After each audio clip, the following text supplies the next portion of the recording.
Hello, today we will be talking about meal prepping and cook once and eat all week. Meal prepping is a healthy way of life that allows you to control ingredients, portion sizes, and ensure a balance of nutrients, instead of grabbing whatever is available. Knowing you prep meals reduces daily decisions. I can't speak today. And can reduce stress. Having nutritious meals ready eliminates the temptation to eat out or eat unhealthy foods. Meal prepping also saves money because it allows you to buy in bulk, which drastically reduces food waste. You can also save a lot of money for meal prepping if you buy fruits or veggies in season.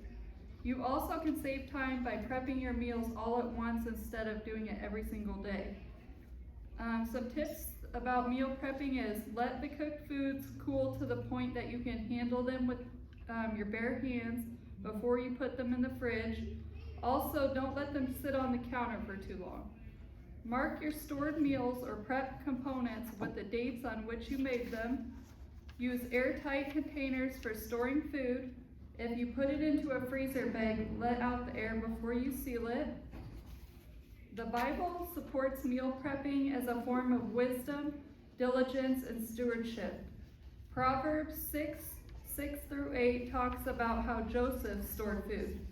In Genesis 41, it also discourages anxiety about daily needs.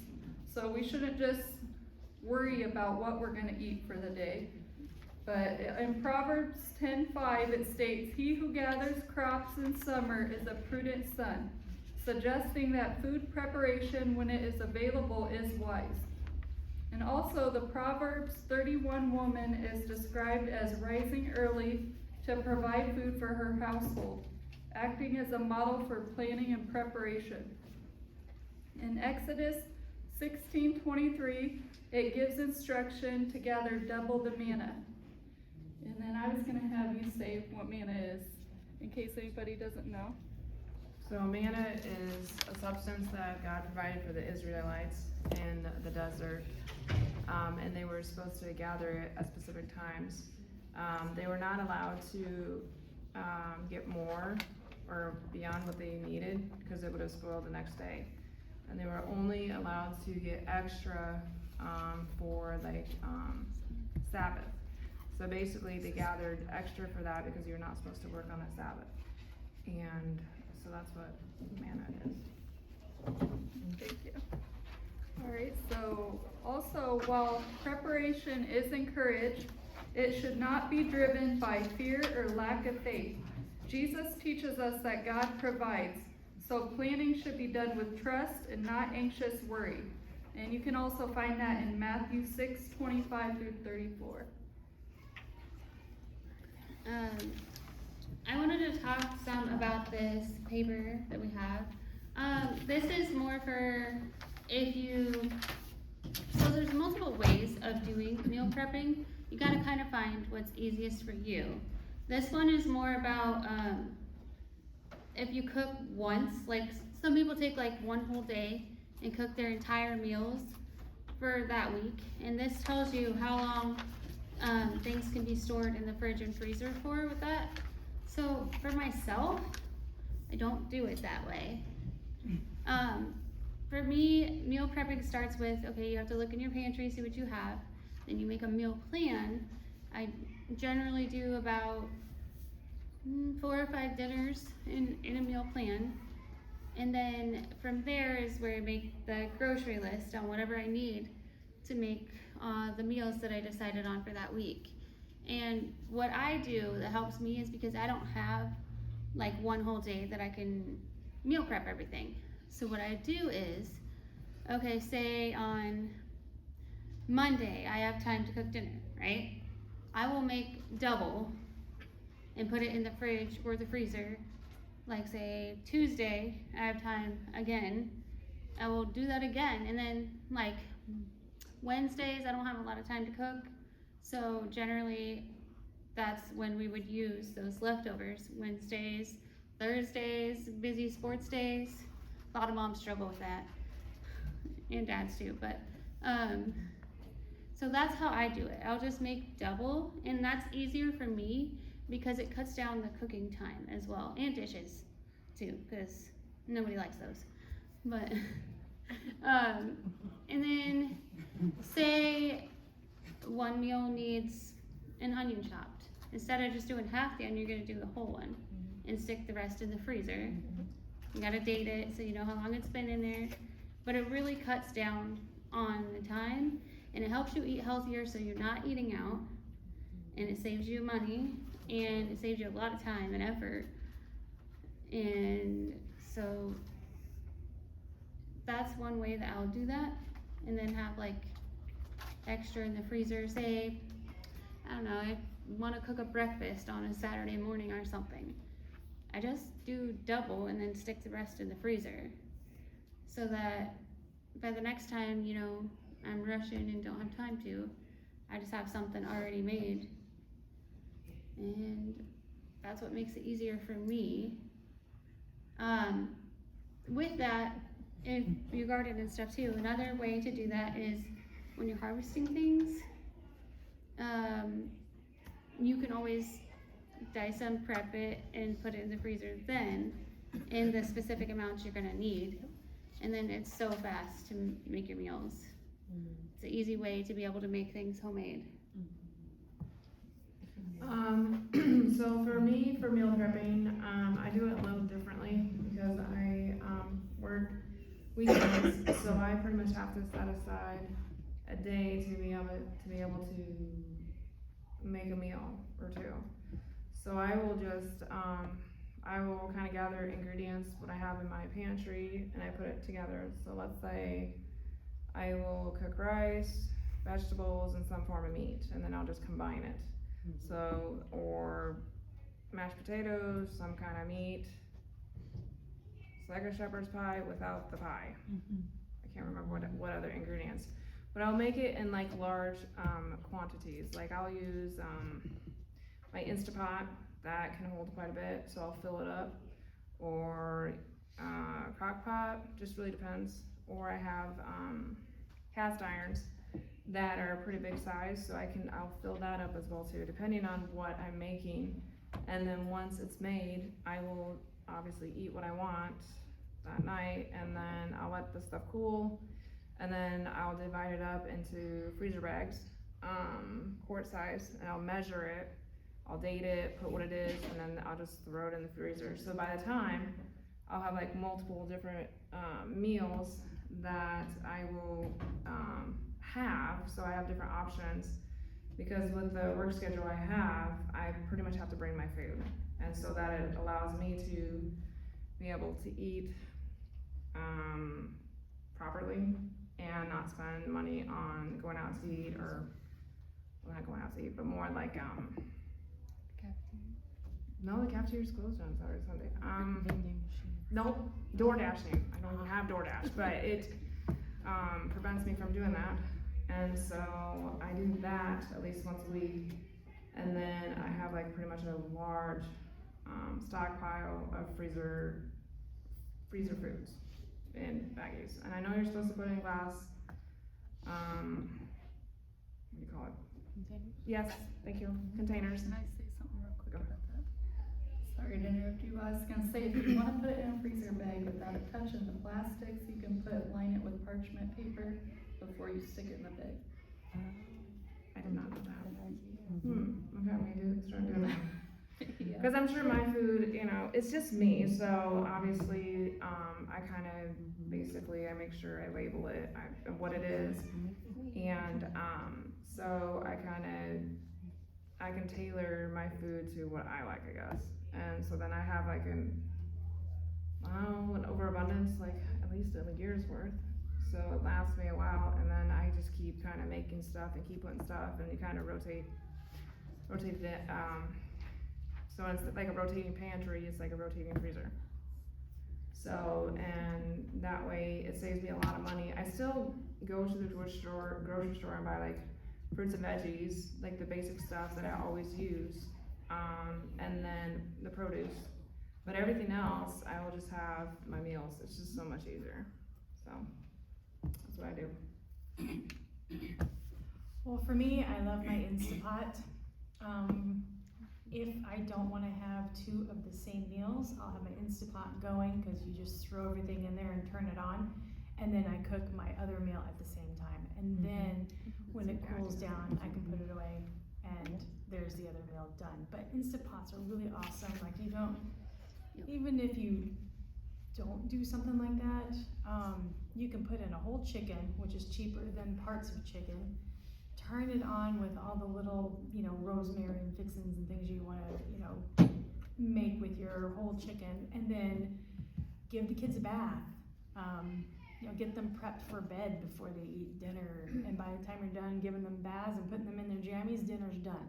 And then, there you go, you didn't even have to be in front of the stove or do anything, and they eat and off to bed. So, things like that, I love my Instapot. Also, sometimes I get deals at the grocery store, and I can bring home several whole chickens for really, really cheap, because they gotta get rid of them fast or something like that. I'm always there for the deals. And I'll have, at the time I had 3 Instapots, I give one away. So 2 of them. So I'll get them going and cook them and shred the meat and do all that, and that's a way to prep meat and have it already cooked, ready to go. You can put them in the fridge or in the freezer for the next day, and half of that cooking time is already cut in half and prepping and stuff. So I like doing that. Should I talk about this now? I just wanna say one thing about the chicken, just real quick. Yeah. Another thing that is kinda like, meal prepping is canning, which we're gonna be talking about. We're gonna show you guys, aren't we gonna have a canning class as well with Kelly? Okay, well, for chicken, a lot of people didn't know this, but you can can chicken and have it on the shelf, just like the vegetables that you can and everything else, so. That's another thing, is the canning is kind of a way to food prep in a way too, and we'll get into that more later, but. I was gonna mention something real quick, I forgot this. Another way to meal prep is you can also, for example, if you like have onions, you can put it in the freezer, but you can also like dehydrate. That's another way of like utilizing your resources, the produce or whatever you have, make it into spices, and so that way you're repurposing it. Will you talk about the onion, how it could be toxic? Oh yeah, so if you cut an onion, you wanna use what you're gonna use, but you don't put it back in the fridge because it's toxic. You can store it in the freezer, but do not put it back in the fridge, cause I don't know exactly what it does, but it's not good for you, that's all I know. And, but you can dehydrate it, so. It's gonna make your house smell if you dehydrate. Yeah, your house is gonna smell very oniony, so, even garlic, better watch out for that too, cause garlic's getting a little potent. I love it though. But anyway, so yeah, that's another form of, you can use produce to dehydrate, make it into spices or whatever, you can combine and stuff like that, so that way you have more, instead of going to the store, buying spices, you can actually do that as well, you just have to get a dehydrator. And there's all sorts of different kinds, but there's ones with, You can also use Oh, your you- oven on the lowest setting. oven with the low setting, that, you can do that too, yeah, so, sorry. One more thing for me, I do garden in the backyard. I love growing my bell peppers.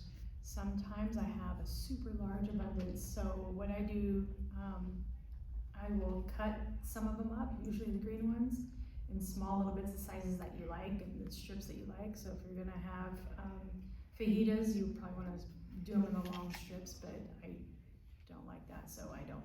But I dice them up real fine, and I put 1 pepper in each little snack size baggie, and then I keep that in the freezer. And that's one way to prep your meal, because the cutting's already done, and also to save your harvest. And so I'll have all that, and I date it what it is. I've given a lot away, I keep some for myself, but when it comes time for cooking, I don't even defrost it or do anything. It goes straight from the baggie into the pan. So it kind of cuts down on time, effort, cut fingers, all kinds of stuff, so. But I love doing that. Alright, go ahead. Okay, okay, so a few weeks back, we were gonna talk about making a water filter, and we didn't get time, but we do today. So this is my water filter. I've made it from 2 food grade buckets. I believe they're the 5-gallon ones. And all that's needed to purchase is the little spigot here. I think I got for $10. The buckets were free from the bakery at the grocery store, just had to clean it out. And then inside I have 2 filters that I bought from Amazon, I believe. And this works just like the expensive Berkeys that you put on your countertop, except it's only the price of the spigot and the 2 filters. So it saves quite a bit of money, and it holds, I believe, twice as much. So I'm gonna open it. Did you get the spigot on Amazon? Yes. Okay.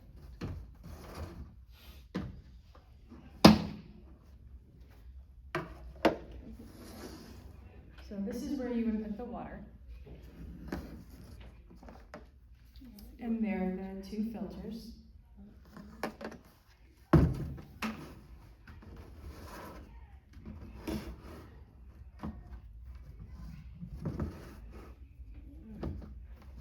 Okay. So when you put it together, you're gonna be drilling holes. Sorry, it's not clean. I've never used this, so I'll clean it up before I do. But the water comes through these 2 little things here. But you drill the hole just the right size. There's a video link that I have on one of the papers I've given you originally, and then do step by step how to do it. But you'll probably need 2 people to kind of help you out maybe. But they screw together and they tighten on here by a little twisty nut thing. It's like plastic, and that's what you do there. The water goes in here, and then you pour it out in the spigot. But you just snap it back all into place once you have it all done. How long does it take for it to filter? I've never used it. I don't know. I think if you have 3 filters, it goes faster. But it doesn't necessarily mean that it's going to clean more water with 3. It just goes through faster with 3. So I only have 2.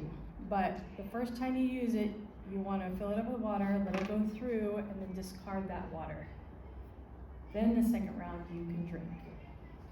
As you use it and it gets, these get dark, you can take a really fine grade sanding paper and just kind of sand off the top layer.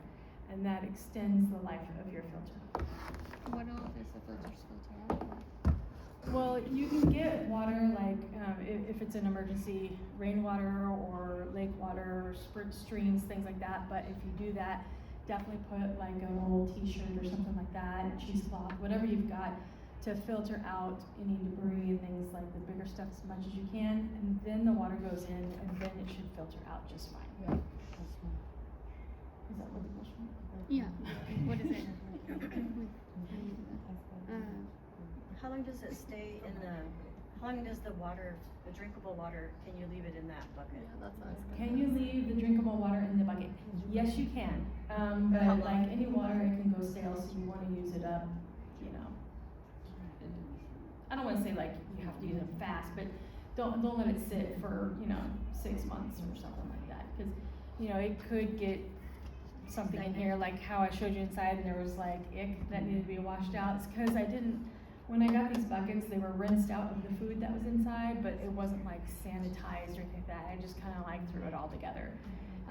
That's why it looks like that, and I haven't used it yet, but I should probably run it through and stuff, because you want to be knowledgeable of your preps before you actually need it, because in any kind of emergency situation, then you're going to be like, oh no, what do I do? Because you haven't gone through the motions yet and learned how to do it. So I always recommend, if you're going to do this, definitely use it. I mean, why not? I just haven't yet. say something about filters. Okay. One thing a lot of people don't know about water filters is that they don't expire. And even when you buy those pure water filters at the store, they'll have an expiration on them. But a true filter does not expire. It's good forever. Just so you guys know. That's good to know. It's just a fact I found out, yeah. Does anybody else want to say anything? Do you guys have any questions for us about anything we talked The about? garlic, when we chop up garlic, are we allowed, can you freeze that? Yes. Yeah. Because I know that, Garth mentioned that it's not actively good until it sits for 10 minutes. correct? That was when you chop it up, Chop and it up. if you're gonna cook it. So if you're gonna, put it in the freezer, it's still good, right? Okay. Alright. I don't know if you guys heard me say this, I don't know if you were here, Jamie, but, the garlic that's in the jar, that's Yeah. filled with like water and stuff, you're not gonna get very much nutrients out of that one. You want either fresh organic garlic, or you want, or garlic powder. Garlic powder still has the nutrients in it, so. Does anybody else have questions? I like to use the freezer bags. Do you just like stack them, like to make more room in your? Because I mean, a lot of people will use those like actual like containers with lids, but I feel like that takes up a lot of space. Yeah, I basically use the freezer, You just like bags make that them work. flat. And I make it flat. Make sure you look for ones that don't have the, I think it's BPA, BPA, yeah. cause that's not good for you. So what I do is I basically fill up the bag however I want it, make sure there's no air, get all the air out, flatten it, and then I just put it in my freezer, and it's just gonna stack up. So that way I have more I room. feel like you can just really get a lot of. Yeah, you can. There's, space wise. so that's what I do. Yes, is it probably ideal to use freezer bags? Probably not. If you want to use glass containers, but for space wise, Yeah, I use the freezer bags.